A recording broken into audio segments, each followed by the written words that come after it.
Ang karugtong ng nakaraan, hinarap ng professor ang ating bida at, "Sino ka? Bakit ang dami mong alam? May mga connection ka ba sa foreign investors? Kung hindi mayroon ka bang pambihirang pananaw?" Tanong ng professor, bahagyang napakamot ng ulo ang ating bida. "Saan ka nag-aral para magkaroon ng praktikal na kasanayan? Duda ako na nakatanggap ka ng ganoong pagtuturo." Hindi kumibo ang ating bida. "Ikaw ba ay isang investor? Siguro ay isa kang investor ng pera, ang isang speculator, parang iyan tamang sagot, di ba?" Paliwanag ng ating bida. "Ano, speculator? Ito ay isang salita na mas angkop sa katotohanan kaysa sa anumang marangal na termino. Magkano ang puhunan na meron ka?" Nagtaka ang ating bida sa tanong ng professor. "Kung ito ay tulad ng inaasahan ko, nakakuha ka ba ng disenteng kita sa iyong investment?" "Well, kumikita naman po ako ng disenteng halaga. Sa tono ng iyon pagsasalita, ito ay dapat na higit sa 1 bilyon won." "Professor, nung high school pa po iyon." Muling nagkamot ng ulo ang ating bida. "Ano, nung high school pa?" Napasigaw na gulat ng professor. "Freshman ka pa lang, at menor de edad ka pa, di ba? Hahaha, hindi ba maraming pwedeng puhunan kung may pahintulot ng legal guardian? Tapos ay, ang iyong kapital ay nasa 10 billion won range. Come on, mag-isip ka pa ng mas malaki." Nakangiting sabi ng ating bida, "Yung professor sa business department sa Korea University, di ba dapat may assets of the level?" Agad pinagpawisan ang professor. "Then, 100 billion won, professor, masyadong maliit ang nasa isipan mo, ha? Siguradong, ito ay hindi trillion." Namumulang sabi ng professor. "Sino ka ba talaga?" "Ako po, ang pagkakaroon ng talakayan tungkol sa quantitative easing sa isang mag-aaral sa panahon ng klase ko, ay isang bagay na hindi na mauulit sa aking buhay, at higit pa sa trillion ang assets niya." Namumulang hindi makapaniwala ang professor. Maya-maya ay tumunog ang cellphone ng ating bida. "Please answer the phone." Agad naman ito sinagot ng ating bida. "Yes, hello, Jang Tae-san, mula sa kabilang linya." "Sino ito?" Nagtatakang tanong nito. "Hahaha, sa tingin mo ba dapat magkita tayo minsan?" Sabi ng nasa kabilang linya. "Sino ka ba?" "Ako, ang brother ni Yuna. Si Lim Junhyang." "Ano, si Vice President Lim Junhyang? Ibig mong sabihin," gulat na sabi ng ating bida, "ano? Si Vice President Lim Junhyang?" Bulong ng professor. "Siya ba talaga, o Jonji's successor, Lim Junhyang? Ito, dapat ba akong maniwala, o hindi?" Muling bulong ng professor. "Oh." Namumulang napapaisip ang professor, ang lalaking ito, ay isa bang con artist? Kung totoo lahat ng nangyari, sige, magkita tayo doon, sabi ng ating bida sa kausap. Kung ganun, isa siyang titan sa mga higanti. Bulong ng professor, dapat ay wala na siya sa mundong ito, isang celestial na nilalang. "Inaasahan ko ang mga susunod na lecture sa hinaharap," bulong nito, at lumipas ang mga oras. Tumigil ang kanyang sport car, naglakad ito at sinalubong ng 2 bodyguard. "Mr. Jang Tae-san." "Ako nga," sagot nito, "isang golf course ha, pakibigay mo sa akin ang golf bag." "Ayos lang yan." Naglakad papasok ang ating bida kasama ng 2 bodyguard. Habang naglalakad ay umiikot ang mga mata ng ating bida, hanggang natanong niya ang lalaki nakaupo sa sofa, ang kahalili ni Ojong. Bahagyang nagulat ang ating bida, si Lim Junhyang. Bahagyang yumuko ang ating bida. "Nice to meet you, I am Jang Tae-san, the CEO of Lore Investment Corporation." "Yes, nice to meet you too. Maupo ka. What would you like to drink?" "Haha." Nakatawang sabi ng lalaki. "Bakit parang ang impormal ng speech niya?" Bulong ng ating bida. "Uminom na ako," sagot nito. "Oh, I see. So ano ang agenda?" "First time kong mag-golf course ngayon, sana hindi ako magdulot ng anumang abala." "Ah, no one starter playing well, at sa tingin ko mabilis kang ma-improve sa pagpra-practice. Sa nakikita ko, mukhang may pag-asa ang iyong kinabukasan." Tumingin ang ating bida sa kausap, Lim Junhyang. Noong 2008, siya isang binata lamang na nasa mid-30s, sabi ng ating bida sa isipan. Parang isang araw ngayon ay nandito ka na. Hahaha. Mas maganda sa mga katulad natin na umiwas sa pakikisalamuha sa publiko, at para sa kanila ang araw-araw nating buhay ay parang drama. Kailangan nating tuparin ang mga pantasya para mapataas ang halaga ng kumpanya, Ano ang silbi ng pag-iipon sa umaapaw na pera, ha? Ang paggamit ng mga gastos sa paglilibang tulad nito ay makakatipid sa buwis, you know. Salamat sa iyong payo, sagot ng ating bida. Actually mabait akong tao, hindi ako mapili. Masaya ako habang kumakain ng cup ramen. Alam kong biro iyon, pero hindi ako natatawa. Ang cup ramen ay dati kong pangunahing pagkain, sabi ng ating bida sa isipan. Tumayo ang dalawang lalaki sa kinauupuan at naglakad patungo sa playing golf. Wow, refreshing. Paano ba ang maglaro? Subukan natin. Haha, ngayon, since it's my first time playing golf, that isn't, kakamo-kamot na sabi ng ating bida. Hey, hihingi ka ba ng rido dahil lang sa bagsak mo sa negosyo at investment sa unang pagkakataon? Well, totoo naman.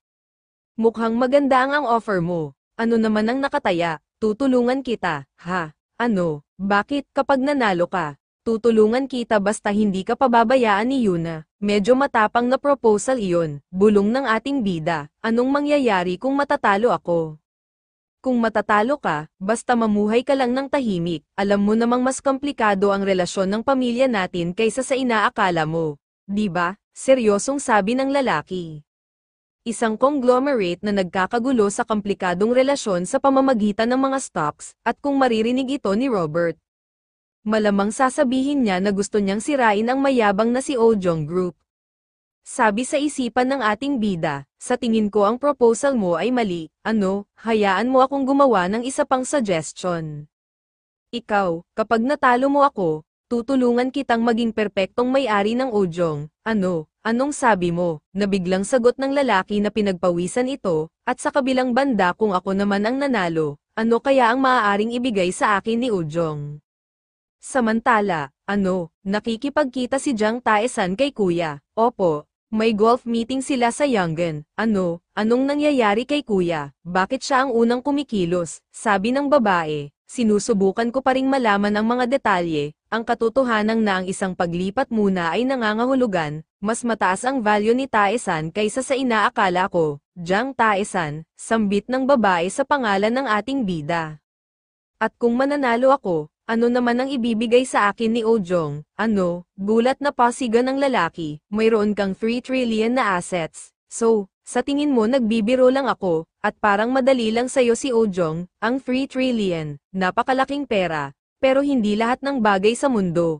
Akin kaibigan, kukunin ko ang payo mo dahil senior ka na sa buhay. Itong lalaking ito, nakangiti ba siya? Bulong ng lalaki na nakatingin sa ating bida, pero bakit sa tingin mo ba na maliit kita, Mr. Lim Jonhyang? Ano, Mr. Lim Jonhyang? Haha, o baka naman ang dapat kong itawag ko sa kanya, bulong ng ating bida. At ganun ba talaga ka-impressive si Ojong, kung hindi pera ang lahat, ay ano, sabi ng ating bida, napatitig ang lalaki at napalaki ang mata nito na pinagpawisan. Tignan mo tong lalaking ito, bulong nito sa isipan. Oh, dapat pala naging bastos ako kay CEO Jiang Taesan. Siya lang ba ang mayaman, bulong ng ating bida? Sige, dapat etreto nakita ng maayos simula ngayon, di ba? CEO Jiang, ngumiti ang lalaki. Salamat Vice President Lim Jonhyang. Nakangiting sabi ng ating bida, for the record, Vice President Lim Jonhyang, hindi kita kinukuha ng basta-basta Ojong, at kung gagawin ko yun, hindi sana ako nagpakita dito, pero hindi ibig sabihin noon natatakot ako. Hindi ba't lahat tayo ay tao lamang na kumakain ng 3 beses sa isang araw? CEO Jiang, na-realize mo ba na medyo mayabang ka ngayon? Hahaha, madalas kong marinig yan, laging may mga taong marunong i-push ang mga butones ko, tulad ng mga tao mula sa Ana Group. Ano, Ana, napanganga at napamulat nitong sigaw ng lalaki. No way, pinag-uusapan ba talaga ng lalaking ito ang Ana Group? No way, you don't think magka-level ang Ana Group at Ojong Group? Nako, hindi pwedeng tama iyan, pero sa katatagan na ipinakita nila, so far, hindi naman sila basta-basta bababa diba? Sabi ng ating bida, baliw siya, bulong ng lalaki. Hindi tulad ng Ana, aabutin pa ng ilang buwan para harapin si Ojong. At meron din akong koneksyon sa chairman na si Lim Songchul. At para sabihin ko sa'yo hindi pa ako opisyal na nakikipag-date kay Lim Yuna. Remember, Itinakda ito ni Chairman Lim sa pamamagitan ng puwersa. Agad nag-react ang mga bodyguards nito, ang brat na ito, gigil na mga bulong nito, na may wang ang lalaki at sa palagay ko ay nabubuhay ako ng maayos nitong mga nakaraang araw. Kahit na ang isang punk na tulad mo, CEO Jiang ay lumapit sa akin ng ganito, at kaya ko pang tumawa ng ganito. Ha, well, hindi lang naman dahil sa akin, di ba? Sa sobrang komplikadong usapin ng pamilya, nagiging hassle ang lahat, di ba? Ano, gigil na napanganga ang lalaki, may dahilan kung bakit sinasabi ng mga tao, ang masayang pamilya ay humahantong sa tagumpay sa lahat ng bagay, at hindi mo ba alam mahirap magtagumpay kung hindi maayos ang pamilya mo?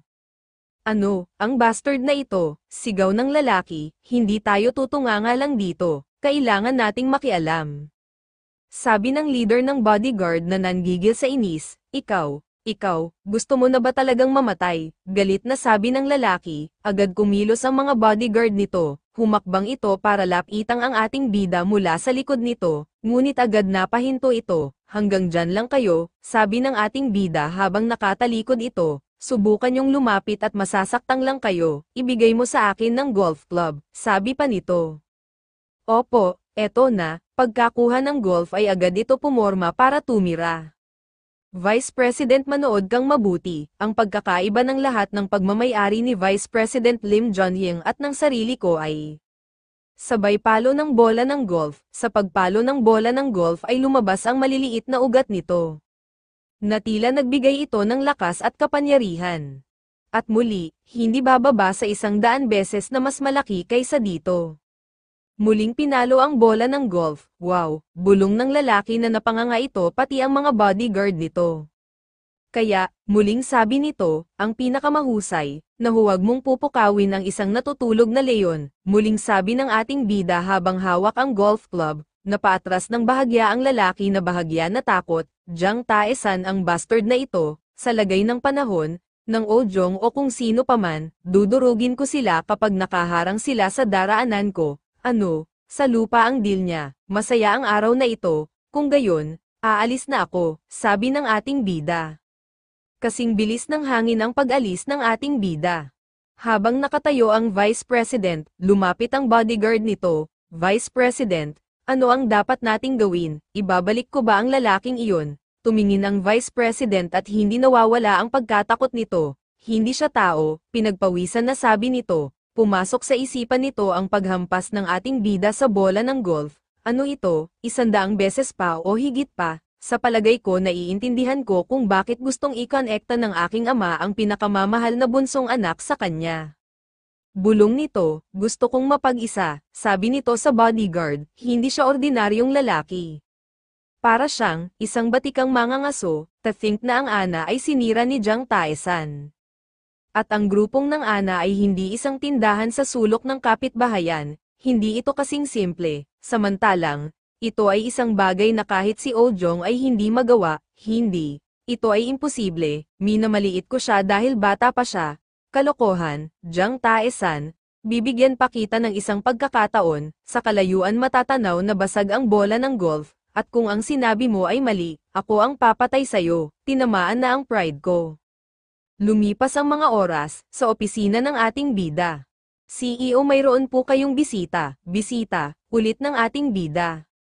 Agad pumunta ang ating bida sa tanggapan ng bisita, no, Chairman Kang Johi ano ang dahilan at nagpunta ka dito, oh my, nakilala mo ako agad sa isang tingin lang, malamang naging interesado ka rin sa akin, galing ka ba sa paglalaro ng golf, balita ko ay isa kang estudyante, pero mukhang marami kang free time junior. Si Vice President Lim Junhyang ay naimbitahan ako maglaro. Oh, Jonjis, Lim Junhyang, biglang sabi niya na gusto niya akong makita. Hindi ba pare-pareho din kayo? Senior, nako, paano mo naintindihan ang puso ng isang babae? Hihihi, Junior, you're quite the player. Ha? Ang tunay naman lalaro ay ikaw, Kang Johi, at napakalandi mo, bulong ng ating bida. Anyway ano ang dahilan at nagpunta ka dito? Nagpunta ka dito sa opisina na isang junior, na hindi mo kilala. The professor really like you junior, sabi nila ikaw daw ang nagpapakinang sa law department, sabay kindat nito, dapat magpasalamat sila dahil nag-enroll ako. Ako ay magiging 1,000 beses na mas kapaki-pakinabang kaysa sa mga nakakatanda na nabubuhay lamang sa reputasyon ng Korea University Law Department. Itong batang ito, ang yabang niya talaga, bulong ng babae. Hihi, tama iniisip ko rin, at salamat sa mga juniors na tulad mo bilang Medicare seniors can walk around with our head held high. Then dapat kang gumawa ng mas mahusay, sabi ng ating bida. Ha? Sabi ng babae, hindi ba nararapat na mas alagaan ng mga senior ang mga junior para hindi sila mapahiya? Dapat mong ihinto ang pagpili sa lahat ng uri ng mga bagay na maaaring magkamali. Ano, ako ba ang tinutukoy mo? Tinaas ng ating bida ang 2 kamay nito.